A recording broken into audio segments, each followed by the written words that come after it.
कि आपने ये प्रॉपर्टी खरीद कर मलिक रियाज से दुश्मनी ली है।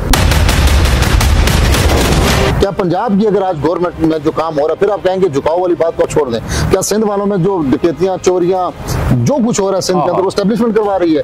पंजाब की गवर्नमेंट अगर तरक्याती काम कर रही है, क्राइम पे कंट्रोल कर रही है, तो क्या एस्टेब्लिशमेंट करवा रही है? जी सर, एक बात है, मैं बेरिया टाउन का रेजिडेंट हूँ। बेरिया टाउन में ये बात मशहूर है कि आपको एस्टेब्लिशमेंट नहीं तो छुपाने के लिए ना, तो जो भी बात करो उठा के एस्टेब्लिशमेंट के साथ जोड़ दो। कर रही है, क्राइम पे कंट्रोल कर रही है, तो क्या एस्टेब्लिशमेंट करवा रही है? हमें ये मालूमात मिली कि मलिक साहब के हवाले से बात चल रही है कि जी जिसने मेरी नीलामी हुई प्रॉपर्टी को खरीदा है, मैं उसके खिलाफ केसेस भी करूंगा और उसको मैं देख भी लूंगा। क्या ये बात हकीकत में मबनी है या ये सिर्फ क्या सराइयां हैं? शख्सियत ऐसी है कि आप उसको डिनाई नहीं कर सकते। उसका 3 दहाइयों तक इस मुल्क के अंदर बड़े पावर कॉरिडोर्स के अंदर बड़ा रोल रहा है। तो ये सारा जो एक जो जिसे कहते हैं ना आप, एक बूम बना है, ये सिर्फ उनकी उस प्रॉपर्टी की वजह से बना है। मैंने सिर्फ उनकी 2 प्रॉपर्टीज खरीदी हैं और उनकी टोटल तकरीबन कई प्रॉपर्टी जो नीलाम हो चुकी हैं इस वक्त, तो काफ़ी सारी हैं। उसमें कई जगह उनकी कई 100 कनाल जगह हैं और वो सारी उनकी हो रही है। जैसे आपने देखा बहुत सारी और भी जगहों की नीलाम हो रही है। जो कुछ हो रहा है सिंध के अंदर वो एस्टेब्लिशमेंट करवा रही है। अच्छा सर, एक बात बताइएगा, आपने पॉलिटिक्स की बात की, आपका झुकाव कौन सी पार्टी की तरफ? देखिए, हमने शुरू में तो वक्त गुजारा काफ़ी रहा, लेकिन पिछले तकरीबन कोई 7-8 साल से 9 साल से ये जो लास्ट हमने पीटीआई वाला तजर्बा किया, उसके बाद से हम बिल्कुल बिजनेस की तरफ तवज्जो दे रहे हैं और किसी भी पार्टी की तरफ जो आपका झुकाव नून की तरफ है। नहीं, देखें, मैं कभी भी आपको नहीं कहूँगा कि मेरा झुकाव जो है वो नून की तरफ है। जो बंदा अच्छा काम करता है हम उसको अप्रिशिएट जरूर करते हैं। अगर आप इस वक्त देख लें, आपके सामने चारों सूबों के हाल मौजूद हैं। आप सिंध को देख लें, आप केपी को देख लें और आप बलोचिस्तान को देख लें, उसके बाद आप पंजाब में देख लें। ठीक है, आप सिर्फ चंद आप क्राइम रेशो पे ही बात कर लेना, तो इस वक्त क्राइम रेशो 50% से नीचे आ चुका है। ठीक है, अब क्या आप ये सोच सकते हैं कि आप देखें कच्चे के अंदर जो नून लीग ने काम किया, गवर्नमेंट तो नहीं किया, क्रेडिट तो नहीं को जाएगा। तो जब उन्होंने यहाँ से ड्रोन्स के जरिए को 70-80 मारे, तो दूसरी गवर्नमेंट ने उनको वेलकम कर लिया, उन कच्चे के टाकों को सीने से रेड कारपेट इस्तकबाल कर दिया। तो बात यह है कि आपने काम को देख के किसी की तारीफ करनी होती है ना। इसी सूबे में आज से कुछ अर्सा पहले एक वसीम अकरम प्लास भी आपका वज़ीर आला था, हाँ ना? इसी सूबे के अंदर तब 13 साल से 3 दहाई आपकी जा रही है केपी में। तो आपका काम बोलता है। देखिए, आप पिंडी इस्लामाबाद के अंदर ही देख लें, कितने प्रोजेक्ट्स आ गए हैं, डेवलपमेंट के हाल देख लें, रोड्स के आप देख लें। अब हम तो ये सुन रहे थे गया मुल्क, सुबह डिफॉल्ट हुआ, दिन को हुआ, शाम गया। तो अभी हम दुनिया घूमते हैं, दुनिया के अंदर हम जाते हैं। अब इसकी जो रिस्पेक्ट आपको वहाँ मिल रही है, वो जो चीजें, तो ये देखिए, ये झुकाव की बात नहीं है। जो अच्छा काम कर रहा है आप उसको अप्रिशिएट तो करें ना यार, कम से कम। ये तो नहीं है ना, हाँ, अगर पीटीआई के दौर में कोई अच्छा काम हुआ है तो हम उनको भी अप्रिशिएट करते हैं। उन दौर में भी अच्छे काम हुए हैं, ये नहीं कि बिल्कुल ही नहीं हुए। कोरोना के दौरान जो कुछ पॉलिसीज थी वो पूरी दुनिया से हट गई थी और बड़ी प्लस पॉलिसीज थी उनकी भी। लेकिन जहाँ कोई अच्छा काम कर रहा है उसको अप्रिशिएट करना चाहिए। ये नहीं कि हम किसी की तरफ झुकाव है, झुकाव वाली बात नहीं। अच्छा, बेरिया टाउन की थोड़ा सा बात करें तो बेरिया टाउन के रेजिडेंट ये बोल रहे हैं कि मुसव्वर अब्बासी साहब ने पूरा बेरिया से। देखिए, ये भी गलत है। ये मैं बहुत दफा कह चुका हूँ, ये इतना आसान नहीं है। वो बेरिया टाउन एक शहर है, वो कोई क्या कहते हैं, एक कोई छोटी प्रॉपर्टी नहीं है कि आपने किया और आपने खरीद लिया। मैं ये समझता हूँ कि इस वक्त गवर्नमेंट भी चाहे तो शायद वो ना खरीद सके, उसकी इतनी वैल्यू है। तो वो बेरिया टाउन के जो अलाटीज हैं, बाकायदा इस पर नैब ने अपना अलामिया भी जारी की है कि जो वहाँ पे बैठे अलाटीज हैं वो बेरिया टाउन के जो मालकान हैं, जिनकी चीज़ें उन्हीं के हैं। और ये नहीं हो सकता कि आप उसको टेक ओवर कर लेंगे। हाँ, एडमिनिस्ट्रेशन के हवाले से बात की जा सकती है उसकी। ये लॉ में मुझे जब भी आप एलओपी प्रूव कराते हैं किसी भी प्रोजेक्ट का, तो अगर वो अबेंडन हो जाता है, उसको जो बनाने वाला है उसको लावारिस छोड़ जाता है या उसकी वो टेक ओवर नहीं करता, तो आपका जो रजिस्ट्रार है वो उसको टेक ओवर कर लेता है और वो उसका बन जाता है वाली, गवर्नमेंट उसकी वाली वारिस बन जाती है। तो वो इसकी मैनेजमेंट की हद तक बात है। बाकी जो बेरिया टाउन की रेजिडेंशियल है वो बिल्कुल पुरमुतमईन है। मैनेजमेंट की बात कर रहे हैं ना, जब मेंटेनेंस सारी चीजें वो सारी आपके पास हैंडओवर हो जाएंगी, उन चीजों नहीं। देखें, ये जो अभी आप बात कर रहे हैं ना कि जो हैंडओवर हो जाएंगी, ऐसी कोई बात भी नहीं है। दूर दूर तक अभी ना कोई ऐसी बात है, ना कोई ऐसा सिनेरियो है और ना ही ये इतना आसान है। मैं आपकी बात कर रहा हूँ, बेरिया टाउन कॉर्पोरेट ऑफिस की बोली बैठ की थी आपने? जी बिल्कुल, हमने उसमें शिरकत की थी। लेकिन वो ऑफिस जो था, आप जो अभी करंट उनका जहाँ पे मरकजी ऑफिस वो वाला नहीं था, वो पुराना ऑफिस था जो बंद पड़ा हुआ है। आपके जो ये फेज 1 के साथ है वो उसकी बात हो। जी बिल्कुल। उसकी बात हो रही थी, वो कॉर्पोरेट ऑफिस था, उसकी बात हो रही थी। अब खैर अभी वहाँ से तो वो डील कर रहे हैं काफी ज्यादा चीजों। चले वो देखिए, उनका राइट है ना। मेन बेरिया टाउन की जो फेज 1 वाला कॉर्पोरेट ऑफिस है, बेरिया 1 to 6 को इस टाइम पे वही डील कर रहा है सबसे ज्यादा। वहीं से मेंटेनेंस हो रही है, कुछ एरियाज की ट्रांसफर भी वहीं से हो रही हैं। अगर उसको आप ले लेते हैं तो उनके लिए मुश्किल हो जाएगा इन चीजों को शिफ्ट करना दूसरी तरफ। नहीं देखें, कोई भी बिजनेसमैन अगर लेगा, देखें मेरी बात सुने, तो अगर वो उस इमारत को लेगा ना, वो उस क्या कहते हैं उसमें चलते हुए सेटअप का तो मालिक नहीं है, वो तो उस इमारत का मालिक बनता है। तो वो जरूरी तो नहीं है कि आप उनको डिस्टर्ब करें, आप उनको रेंट आउट करते हैं, वो करते हैं अपना काम, उनको किसने रोका? अगर अभी तो वो ऑक्शन नहीं हुई है, अगर कोई भी उसमें जाएगा बिजनेस में बिल्डर लेने के लिए, तो वो बिजनेस के लिए जाएगा, रेंटल पर्पज के लिए जाएगा, किसी मकसद के लिए जाएगा, तो उसको तो वैसे भी टेनेंट पूछ रहा हूं, अगर आप ले लेते हैं तो आप उसको बेरी को रेंट आउट कर देंगे? चले करते रहे, क्यों, क्या जरूरत है आप किसी का सिस्टम डिस्टर्ब करेंगे? आप उनको क्यों तकलीफ में डालेंगे? देखें, तकलीफ में डाल के तो आप अपने लिए सुख तो नहीं कमाते ना। जब आप ले रहे हैं तो आप लेने से पहले उसका आपने कुछ ना कुछ तो सोचा होगा, तो आप उन्हीं को चलने दें, क्या इशू है इसमें? तो कोई बुरी बात नहीं है। सर आपने ना किसी टाइम पे अर्तुगरुल गाजी के कुछ कैरेक्टर्स को बुलवाया था जी पाकिस्तान के अंदर, फिर वो आपके पास ही आए थे, उनको बुलाने का मकसद क्या था? देखें, एक मकसद तो कोई नहीं था, एक अपने पाकिस्तान की पिजराई थी, उनकी फैन फॉलोइंग थी, दुनिया चाहती थी कि वो यहाँ पर आए, लोग उनसे मिलना चाहते थे, उनकी एक मोहब्बत थी। उसी मोहब्बत में अगर आप थी तो हम उनको ले आए और लोगों से मिलवाया उनको पाकिस्तानियों से। अच्छा, हम थोड़ा सा जब आपके बारे में रिसर्च कर रहे थे, पता चला रात की तारीकी में आप कुछ लोगों की मदद करते हैं। तो सर पर्सनल बात है, तो दिन को जाएं, कैमरे आपके पास हैं, लेके जाएं, थोड़ी सी प्रमोशन। देखिए, ये इंसान जो है ना, देखा नहीं बात है, इंसान जो है ना बड़ा गुनहगार है, और हर वक्त उसको जो है ना वो अल्लाह से अपने गुनाहों पे जो है ना पर्दे की ही बात करनी चाहिए। तो कभी भी ऐसी चीज़ की ख्वाहिशतन नहीं होनी चाहिए कि आप किसी की जिसमें मतलब दिल आज़ारी हो जाए, या आप अपने आप को प्रमोट करें, या उस नेकी में ज़रा बराबर भी अगर आपके दिल में कहीं ये बात आ गई ना कि यार मैं बड़ा सखी हूँ, तो वो फिर सब कुछ गया ना, वो बात वही है शेर अफजल, वो फिर सब कुछ बढ़ जाता है आपका। तो बात उससे बेहतर ये है कि आप कोशिश ये करें कि आप जो है ना, हम सारे गुनहगार हैं, तो वही दिखाएं दुनिया को जो आप हैं, बाकी तो ये मामला आपका अल्लाह के साथ है। बिल्कुल सही कह रहे हैं। अच्छा सर, एक बात है, मैं बेरिया टाउन का रेजिडेंट हूँ। बेरिया टाउन में ये बात मशहूर है कि आपको एस्टेब्लिशमेंट नहीं, देखें सारा कुछ खरीद रही है, बैकएंड पे एस्टेब्लिशमेंट खुद खरीद रही है। देखिए, ये बहुत मेहरबानी है, कुछ एक चंद टोले हैं जिनकी वजह से मलिक साहब भी आज बेचारे परेशानी का शिकार हैं और पूरे बैरिया टाउन के लोग शिकार हैं। ये उनकी मोहब्बत है कि उनके ऊपर कोई भी बात हो तो वो वहाँ जोड़ देते हैं, अपनी नाकामी को छुपाने के लिए ना, तो जो भी बात करो उठा के एस्टेब्लिशमेंट के साथ जोड़ दो। तो यहाँ तक कि आप देखें ना, अब उनकी 3 दहाइयाँ हो गई, उनकी गवर्नमेंट है केपी में, तो क्या वो एस्टेब्लिशमेंट नहीं चलने दे रही? क्या उनकी डेवलपमेंट के काम एस्टेब्लिशमेंट में नहीं होने दे रहे? क्या पंजाब की अगर आज गवर्नमेंट में जो काम हो रहा है, फिर आप कहेंगे झुकाव वाली बात को छोड़ दें? क्या सिंध वालों में जो डकैतियाँ, चोरियाँ, जो कुछ हो रहा है सिंध के अंदर, वो एस्टेब्लिशमेंट करवा रही है?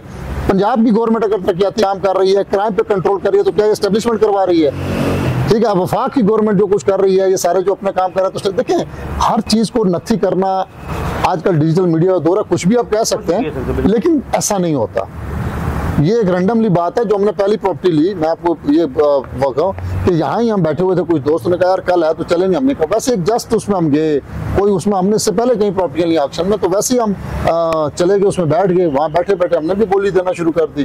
तो वो कोई हमारा कोई प्लान नहीं था, कोई ऐसी चीज़ नहीं थी कोई, लेकिन उसको उन्होंने ऐसे हाइप दी, उनकी मेहरबानी है। ये आपका अपना पैसा? जी बिल्कुल, अल्हम्दुलिल्लाह जनाब, हर चीज़ सामने। आप भी अगर रियल एस्टेट के बिजनेस से वाबस्ता हैं, अगर मलिक साहब भी माशाल्लाह जीरो से हीरो बने हैं, तो एक कुछ टीम होती है, इन्वेस्टर्स की टीम होती है, आप अकेले कुछ भी नहीं होते। मलिक साहब के साथ भी हजारों लाखों इन्वेस्टर्स होते हैं। ये रियल एस्टेट का बिजनेस पूरी दुनिया में ऐसे चलता है, बाजार सामने फिगर एक होती है, लेकिन उसके पीछे टीम होती है। तो वो टीम हर जगह, हर बंदे के साथ, हर सोसाइटी में आप चले जाएं, हर आप बिल्डर के साथ चले जाएं, उसके साथ एक इन्वेस्टर्स की टीम मूव कर रही होती है, जो कि बाजार नजर नहीं आ रही होती, सामने वही नजर आ रहा होता है। तो ये अब कह देना कि सारा आपका, तो सारा भी नहीं होता, खुल के कोई बताता नहीं है कि यार ये सारा को, लेकिन कुछ सामने जो है ना वो एक होता है, लेकिन पीछे आपके इन्वेस्टर्स की टीमें चल रही होती है, आपके दोस्त होते हैं जो आपके साथ इन्वेस्ट करते हैं, और वो ये सिस्टम जिस तरह चल रहा है उसी तरह की। फिर आप सियासत में आएंगे? फिलहाल तो कोई इरादा नहीं है भाईजान, लेकिन मैं हमेशा कहता हूँ कोई ऐसी स्टेटमेंट नहीं देनी चाहिए जो कल आपके लिए फिर वो रिवर्स बन जाए। आज तो हर चीज़ रिकॉर्ड हो जाती है।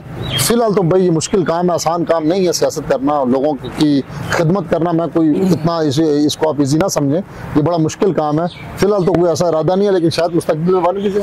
और बेरिया टाउन की मजीद प्रॉपर्टी खरीदने में इंटरेस्ट है आप? देखिए, मैंने हमेशा ये कहा कि ये सारी होती है आपकी बिजनेस डील, कि आपको कौन सी चीज़ सूट करती है। अब इस्लामाबाद में तकरीबन बैरिया की 8 बड़ी प्रॉपर्टी सेल हुई हैं, जिसमें उनकी मोड़ा नूर की लैंड्स है, अंगूरी लैंड की लैंड है, मॉल ऑफ इस्लामाबाद है, उनकी गाड़ियां हैं, कॉर्पोरेट ऑफिस था, अरीना था, और अच्छा हमने सिर्फ 2 ली हैं। अब वो जो बाकी जिन्होंने ली है, क्या आज तक आपको पता भी है किसने ली है? वजह क्या है कि आपका नाम जोड़ा? ये मैंने हमेशा यही कहता है कि ये एक मेहरबानी है हमारे उस मखसूस टोले की, ठीक है, जिन्होंने हमें जो है मीडिया के ऊपर हमारी, क्योंकि मेरे अपने कुछ मीडिया हाउसेज भी हैं और हम उनको अक्सर आईना जब दिखाते हैं तो वो बुरा मान जाते हैं, तो उन्होंने हमें यहाँ ट्रोल करना शुरू कर दिया। ये सिर्फ उनकी मेहरबानी है।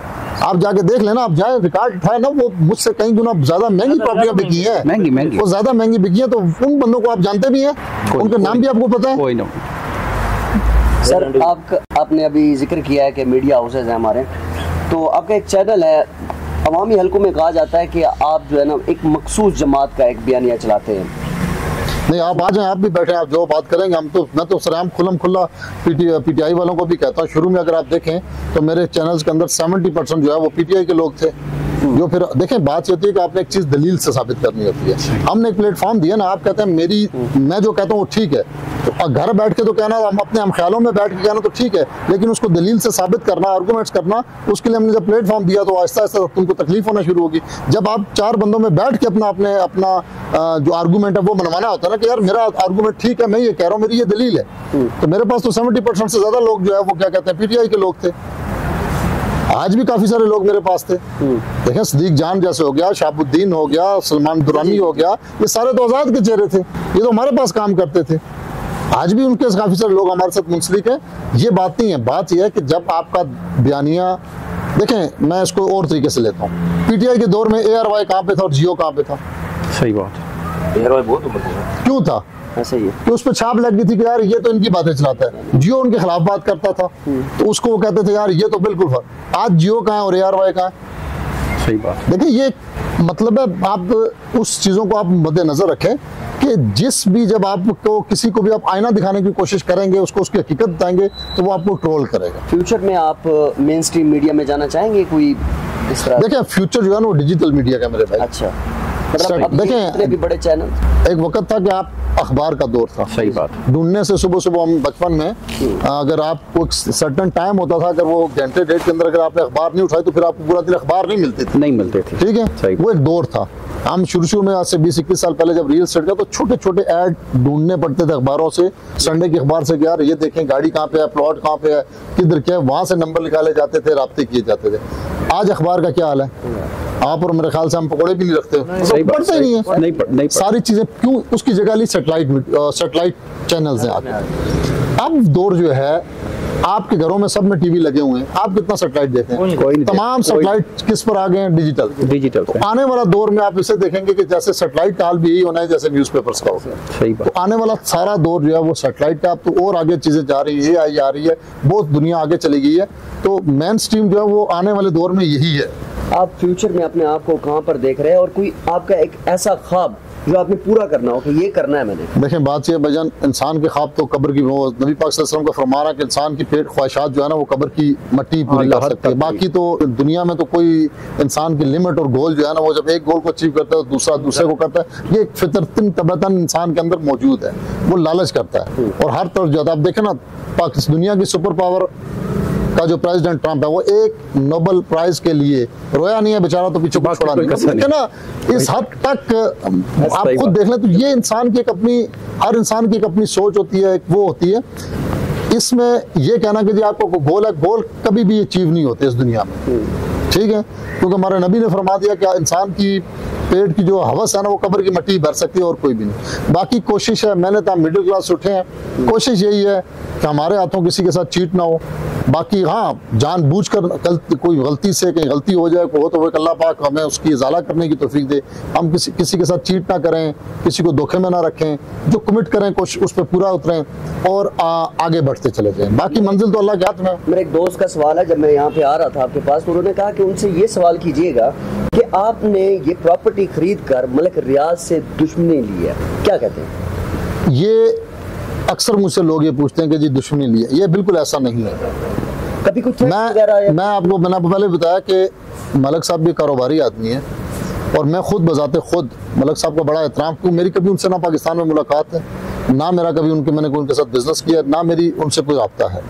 लेकिन अगर कल को मामलात और हालात ठीक हो जाते हैं और मलिक साहब पाकिस्तान आ जाते हैं और उनको इन चीज़ों की ज़रूरत होती है, तो मैं बिल्कुल फ़ख्र से कहूँगा कि मलिक साहब आप ले लें, आपके इस मुल्क पे, इस कौम पे बहुत बड़े असनात। माशाअल्लाह, बहुत बड़ा फंड। ये मैं ये समझता हूँ कि अच्छे दोस्त वो होते हैं जो मुश्किल वक्त में खड़े होते हैं। तो मेरे नज़दीक तो ये है कि मलिक साहब की समझें कि ये चीज़ें जो है, ये कोई ऐसी बात नहीं है कि हम बिजनेसमैन लोग हैं, वो भी बिजनेसमैन है, वो भी हमारी तरह जीरो से ऊपर गए हैं, हर चीज़ को समझते हैं। तो मैं नहीं समझता कि कोई दुश्मनी वाली बात है। बल्कि देखें ना, अब मैं यहाँ पर अगर ये कहूँ, कहाँ वो चेहरे जिन्होंने खरबों रुपया मलिक साहब से अरबों रुपया कमाया, क्या आज उनका हक नहीं बनता था कि वो मलिक साहब की प्रॉपर्टियों को ले लेते, स्टैंड करते हैं? सही कह रहे हैं। सिर्फ एक मैं 4-5 नाम अगर पिंडी इस्लामाबाद के ले लूँ, वो तो बोलियों में आते नहीं है।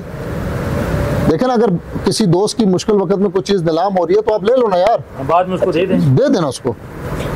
हमने तो मलिक साहब से 1 रुपया नहीं कमाया, ना हमने कभी बिजनेस किया। वो चेहरे कहाँ हैं जिन्होंने अरबों रुपया कमाया है या नहीं, आप खुद बताएं। वो अच्छे टाइम पे साथ हैं। देखे ना, अच्छे टाइम पे तो सारे साथ होते हैं, तो बुरे वक्तों में होना यार, ले लेना। कौन सा, अब जिसने कुछ नहीं कमाया कभी, हमने उनको, जिन्होंने बिलियन ऑफ रुपीस कमाए हैं मलिक साहब से, वो चेहरे किधर हैं? अच्छा सर, एक बात बताइएगा, आप ट्रैवलिंग बहुत ज़्यादा करते हैं आप?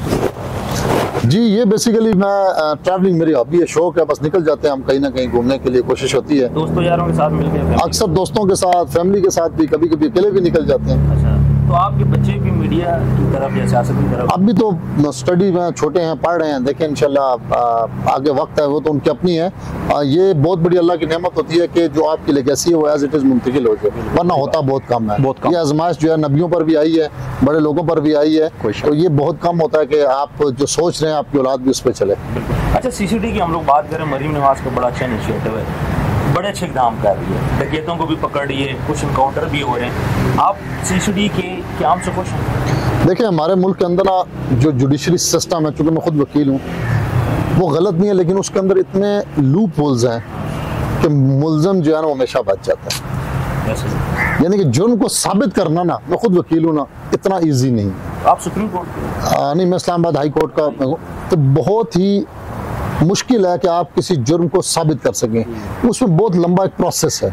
अगर एक किसी के घर पे चोरी या डकैती हो जाती है तो वो 3 साल बेचारा अदालतों के चक्कर लगा कहता है यार जो गया वही काफ़ी है, मजीद ना जाए मुझसे, फिर वकील की फीस है, फिर देखे ना पूरा दिन अदालतों में जलील। वो सिस्टम ऐसा कि वो सारा बेनिफिट दे देता है मुलजमों को। मावराए कत्ल जो है वो तो हम कभी भी किसी भी जगह पर बैठ के कह नहीं सकते कि भाई ठीक है, लेकिन देखें जो सीसीडी का क़याम है, मैं उसको इसलिए बेहतर समझता हूँ कि क्रिमिनल्स को कंट्रोल करने के लिए बहुत अच्छा इकदाम कर भी दिया और कर भी रही है। आपके सामने आप देख लें। देखिए, पंजाब के अंदर जो रेशो थी मर्डर की वो कितनी थी, पंजाब के अंदर मंथली गाड़ियों वो 50% नीचे आ गई, और अब जो डीवेपनाइजेशन का काम शुरू हुआ है, ये और चीजें बहुत बेहतरी की तरफ जाएंगी। अच्छा सर, सोहेल चट्टा साहब ने ये बात बोली थी कि 15 दिन के अंदर जिसके पास भी असला जिसके पास ये जमा करवा दे, 15 दिन का उन्हें टाइम दिया, 5 दिन गुजर भी गए। अभी कल इलेक्शन हुआ था वकला बाहर का, पूरे पाकिस्तान में हुआ तकरीबन, उसके अंदर मैं आपको वीडियो दिखाना चाह रहा हूँ। जी, फायरिंग हुई है, मैंने देखी है। ये क्या ये लड़की ये वकला कानून से बालातर है? देखें, कोई भी कानून से बालातर नहीं है। अब उन्होंने एक लिमिट दी है, सारा कुछ किया है, लेकिन आपको पता है जहाँ दुनिया की सुपर पावर्स के अंदर भी जाए, मैं लास्ट टाइम भी यूएसए में भी था, तो वहाँ पे वेपन खरीदना ऐसे है जैसे टॉफी खरीदना। सही बात। और अगर वहाँ पे आप यूएसए के अंदर वेपन को छुपाएंगे, यानी कि आपने उसको अंडर कवर रखा, तो आपको लाइसेंस की जरूरत है। अगर आपने ओपन लहराना है तो आपको कोई जरूरत नहीं, आप जाएं दुकान से खरीदें और घूमें, और पूरे मॉल्स बने हुए। और वहाँ पे आज तक यूएसए गवर्नमेंट ने ओबामा के दौर से शुरू हुआ, डीवेपनाइजेशन नहीं कर पाई, इसके ऊपर बहुत ज़्यादा रेजिस्टेंस आई। मसला असला नहीं है, मसला कौम की तरबियत है, लेकिन हमारे यहाँ मिस यूज़ ऑफ जो आर्म्स है वो बहुत ज़्यादा है। अब आप देखें ना, वहाँ पे इतनी सेफ्टी सिक्योरिटी, हर बंदे के पास असला है, लेकिन कोई किसी को फायर नहीं करता। सही बात। कोई किसी के साथ मतलब ज्यादती नहीं करता, कोई किसी के साथ होते हैं, जुर्म हर जगह है। आप अगर ये कह रहे हैं ना कि जुर्म खत्म नहीं होता, जुर्म या कम होता है या ज्यादा होता है, तो जुर्म जो है ना वो सस्टेन करता है हर जगह। अमेरिका के अंदर भी करता है, यूरोप के अंदर भी करता है, खलीजी के ममालिक के अंदर करता है, अफ्रीका में भी करता है, कहीं बहुत ज्यादा है, कहीं कम है, कहीं वो जुर्म खत्म नहीं होता, कम या ज्यादा होता है। तो सर ये ग्रूमिंग कौन करेगा, कैसे होगी? अभी कल इस्लामाबाद हाईएड का वाकया हुआ है, पुलिस वालों के साथ एक लड़के ने लड़ाई की, अभी गिरफ्तार भी हो गया, तो ये हमारी कौम में इतना ज्यादा इंतशार कैसे आ रहा है? कौन देखें, नहीं ये नहीं है, ये देखें हर कौम के अंदर होता है, हर चीज़ के अंदर होता है, लेकिन चीज़ों को सेटल होने में टाइम लगता है। मैं हमेशा कहता हूँ कि जब आप फाइनेंशियली स्ट्रांग होंगे ना, आपकी कौम फाइनेंशियली स्ट्रांग होगी, जब उसको रोटी, कपड़ा, मकान, हेल्थ और इन चीज़ों की फिक्र नहीं रहेगी और वो सेटल्ड हो जाएगी, तो फिर शऊर खुद ब खुद आना शुरू हो जाता है। सबसे बड़ा शऊर इस वक्त जो है ना वो पैसा है। जब आपके पास फाइनेंशियल पोजीशन सेट आती है तो आपकी हर चीज़ खुद ही बदलना शुरू हो जाती है। और सबसे बुरी चीज़ जो है मुफलिसी है, जिससे हमारे नबी ने भी पनाह मांगी है, ठीक है। तो मुफलिसी जो है ना ये सबसे बड़ा स्ट्रेस है। इसमें फिर इंसान कुछ भी कर सकता है। जहाँ आप देखेंगे आज के दौर के अंदर माएँ खुद बच्चों को, कौन सी माँ अपने बच्चों को ज़हर देती है, लेकिन गुर्बत क्या तो हमारे यहाँ आए रोज़ देती है, फिर वो बच्चों को ज़हर देती है, फिर खुद खाती है, फिर बाप जो है ना बच्चों को पहले मारता है, फिर बीवी को मारता है। ये सारा क्या है? ये वो मुफलिसी है जिसके हाथों मजबूर होकर ये सारी चीज़ें जो है ना वो पनपती है। सर ये कौन लोग हैं जो बोलते हैं जी पैसा कुछ भी नहीं होता? नहीं, देखें, ये मैं इस चीज़ को बिल्कुल गलत समझता हूँ। ये जो बोलते हैं जी पैसा कुछ भी नहीं होता, उनके लिए अगर नहीं होता तो देख लें, आपकी फाइनेंशियल पोजीशन इस वक्त बहुत ज़रूरी है। आप में देखें दो चीज़ें, मुसलमान के लिए दो चीज़ें, या ईमान, नंबर वन ईमान। अगर आपके पास ईमान की दौलत है ना, तो फिर आप रोटी सूखी खा कर भी गुजारा करके बड़ी अच्छी ज़िंदगी गुजारेंगे। अल्लाह माफ़ फरमाए, पूरी दुनिया के अंदर जो मुसलमानों की ईमान की हालत है वो आपके सामने, कोई शक, बहुत कम, ठीक है। अब ये दुनिया की जितनी भी करंट चीज़ें हैं, टेक्नोलॉजी है, फाइनेंशियल पोजीशंस है, जो इनका डिनाइल करते हैं ना, मैं नहीं समझता कि वो कोई कौन सा दिमाग रखते हैं। इसके बगैर तो आप चल ही नहीं सकते हैं दुनिया के अंदर। अरे सर बहरिया टाउन की बात करें, बहरिया टाउन की कुछ डाउन साइजिंग वहाँ पे हो गई है, बाकी किसी की 25% सैलरी कम हो गई है, 30% सैलरी कम हो गई है। अगर आपको कभी मौका मिला बहरिया टाउन की तरफ से, ये कोई हालात ऐसे होगी कि आपके फेवर में चला जाता है, उन लोगों को आप कंपनसेट करेंगे? देखें, मैंने हमेशा पहले भी कहा है और अभी भी कहा है कि डाउन साइजिंग जो है ना वो कभी भी किसी भी इदारे का हाल नहीं होता। आप ऐसी पॉलिसीज़ लाएं कि जिससे उन लोगों को आप सर्वाइव कर सकें। उन लोगों को भी मैं ये कहूँगा कि जहाँ अच्छे वक्तों में आपने बहुत ज़्यादा मज़े लिए हैं, आज थोड़ा बुरा वक्त आया तो आप भी थोड़ा जो है ना वो सर्वाइव करें, गुजारा करें। लेकिन ये सारी चीज़ें जो है ना बहरिया टाउन को बनाने में, बहरिया टाउन के को बर्बाद करने की, ये सारी लगाम आज भी मलिक साहब के हाथ में। वो चाहें तो ये बहरिया टाउन को अभी भी 4 चांद से लगा सकते हैं, लेकिन अगर वो उनके लिए सोचें। कुछ दूसरा खरीद रहे नहीं, मैं अच्छा आप मुझे बताएं, मलिक साहब के सामने ये पीनट है। कोई शक, अभी तक मलिक साहब की देखें, अभी तक मलिक साहब की टोटल प्रॉपर्टीज में से 12 बिलियन की भी प्रॉपर्टी, बल्कि लेस देन 10 बिलियन की प्रॉपर्टी भी नीलाम नहीं हुई। 10 अरब क्या चीज़ है मलिक साहब के लिए, वो भी नीलाम नहीं हुई। अगर आप सारी प्रॉपर्टीज का टोटल हुजम काउंट कर लें तो अभी तक 10 अरब नहीं है। सर देखिए इंटरनल तो सुन लेना, नहीं देखिए वो मिसाइल छोड़ दें, आप जो कह रहे हैं ना, क्योंकि प्रॉपर्टी नीलाम होगी, वो दिवाली होगी, नहीं ऐसा नहीं है। अभी बात यह है कि मलिक साहब चाहें तो ये सारी चीज़ें सेटल्ड हो सकती हैं, ये कोई ऐसी बड़ी बात नहीं। अब ये वो बेहतर बता सकता है, क्योंकि पेशावर में प्रॉपर्टी सेल हुई है, ज़मीन एक कनाल ज़मीन है और लोगों को अरबों रुपए। देखिए ये तो फन है ना मलिक साहब के पास के वो जहाँ जाते हैं इन्वेस्टमेंट ले आते हैं, लेकिन मैं यही तो कह रहा हूँ कि मलिक साहब को अब ये सोचना पड़ेगा कि आया उन्होंने इस मुल्क की उस आवाम के साथ खड़े होना है जिन्होंने उनको मलिक रियाज बनाया, या उनके साथ खड़े होना है जिन्होंने आज उनको इस हाल में पहुँचाया। अच्छा, कुछ लोग ये भी कह रहे हैं कि मलिक साहब को सेफ एग्जिट दिया गया। नहीं, ऐसी कोई बात नहीं, कुछ यहाँ पे मामला नहीं, मेरा नहीं ख्याल। अच्छा, कोई बंदा भी अपना मुल्क खुशी से नहीं छोड़ता। सर मैसेज क्या देंगे जी खास तौर पर यंग जनरेशन को? और दूसरा ये जो आजकल टिकटॉक लाइव के ऊपर फांसी हो रही है, सोशल मीडिया के ऊपर हो रही है, गालम गलोच खुलेआम हो रही है, लड़कियां गालियां दे रही हैं, अक्सर आपकी नज़र के सामने से गुजरता होगा। देखिए जी, नौजवान नस्ल के लिए मेरी सबसे पहले ये है कि वो नौकरियों के पीछे भागना छोड़ दें, वो रेडी लगा लें, इसमें शर्म महसूस ना करें, वो मजदूरी से स्टार्ट कर लें, इसमें शर्म महसूस ना करें।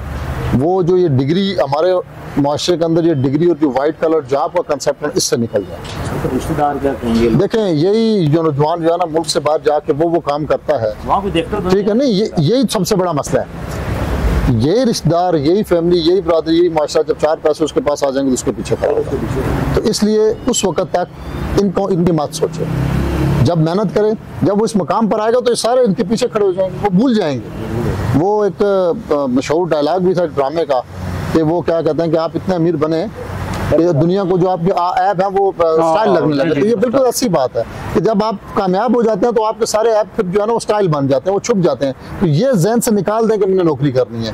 अगर वो इस हिसाब से कंपनी में जाएंगे तो सारी जिंदगी जलील होंगे।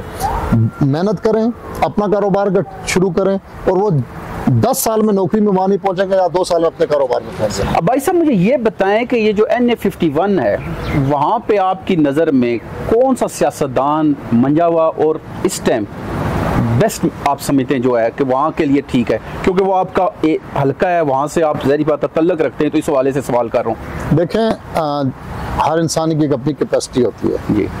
मंजे हुआ सियासतदान जिसके 30-40 साल सियासत में गुजरे हों और एक अभी कल से यंगस्टर आया हो, तो उसमें बड़ा फ़र्क होता है। जी ऐसा तो ये अगर आप आलमी सतह पे बात करें तो वो एक अपनी जगह पर है, लेकिन यंगस्टर्स में देखें तो मैं ये समझ रहा हूँ कि इससे पहले जो था सदाकत अब्बासी, उसने भी बहुत अच्छा काम किया। ठीक है। मौजूदा जो उसामा है, ये भी बड़े अच्छे काम कर रहा है। उसामा जो है हमारा भाई है, बहुत अच्छे काम कर रहा है। ठीक है। और ये दोनों ने बहुत अच्छा जो कुछ अपने इलाके में जो देखें, इनके बस में जो था डिलीवर कर रहे हैं, वो डिलीवर कर रहे हैं। दोनों को मैं अप्रिशिएट करता हूँ कि इन दोनों ने रवायती सियासत से हट के काम शुरू किया हुआ है। मरी के अंदर हम देख रहे हैं कि बहुत ज़्यादा जो वहाँ के पुरानी रिहायशी थे, आपने देखा होगा बिल्डिंगें तोड़ी जा रही हैं, उनके साथ बड़े बड़े लोग वहाँ पे अपनी जगह बड़े परेशान हैं। तो इस हवाले से आप क्या कहते हैं? देखिए, इस हवाले से मैं सिर्फ यहाँ ये कहूँगा कि गवर्नमेंट को सिर्फ ये सोचना चाहिए कि ये बिल्डिंगें जिस दौर में बनी है ना, जिन्होंने बनवाई हैं और उनको अगर आप कुछ नहीं कहते और उस गरीब का खोखा, उस गरीब का कारोबार आप तबाह कर देते हैं जिसने वो बनाया हुआ है, बेशक वो गलत बनी है, सही बन गई है ना, तो जब बनी है तो उस वक्त भी गवर्नमेंट थी, स्टेट थी, सब कुछ था। अब दूसरी स्टेट गवर्नमेंट आगे कहती है नहीं जी गलत बनी है, तो वो विक्टिम सिर्फ उसको नहीं बनना चाहिए। सही बात। और उस अनासर को फिर सजा दें जो उसमें मुलव्वस था। और कम से कम अगर आप ये नहीं कर सकते, आप अपने किसी भी सिस्टम को नहीं छेड़े, तो कम से कम फिर आप जिसको कह रहे हैं तुम्हारी बिल्डिंग गलत बनी है और उसकी अपनी मलकियत पे बनी हुई है, उसकी अपनी जमीन पे बनी है, तो उसको फिर कंपनसेट तो करें ना। सही बात। आप मार रोड के लिए बिलियंस ऑफ रुपीज दे सकते हैं, आप जगह के लिए, बाजार के लिए पैसे दे सकते हैं, तो आप एक्सप्रेस वे के लिए क्यों नहीं दे सकते? सही बात। अगर आपको रोड के लिए जगह चाहिए, आपको एक्सेस, पूरी दुनिया में डिमोलिशिंग होती है, ये पाकिस्तान में अकेले नहीं होती, तो कम से कम आप उनको अकोमोडेट तो करो ना यार। अगर आप किसी की 100 रुपए की चीज है तो आप उसको 70 रुपए तो दो ना यार। आप बिल्कुल इसको कुछ नहीं देते और उसकी बिल्डिंग गिरा देते हैं, तो ये तो बहुत बड़ा जुल्म है। सही। अच्छा भाई साहब, मेरा एक आखिरी सवाल है आपसे। आपने पंजाब हुकूमत के हवाले से बात की, अभी भाई ने भी आपसे CCD के, हमने देखा NCCIA जो पिछले दिनों बड़ा मुतर्रक था, लेकिन अब आके उनके 6 बंदे इस टाइम अदारों के हिरासत में।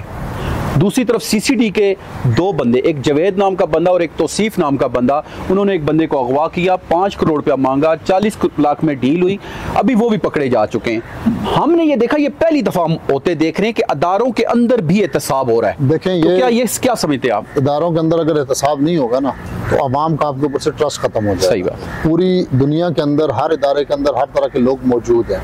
मैंने आपको कहा जुर्म खत्म नहीं होता, वो पब्लिक में है, वो इंस्टीट्यूट्स के अंदर है, वो गवर्नमेंट के अंदर है, कम या ज्यादा होता है। आपने उनको सजा की जो सिस्टम है सजा देने का, वो अगर आपने अच्छा कर लिया तो आप कामयाब हो जाएंगे।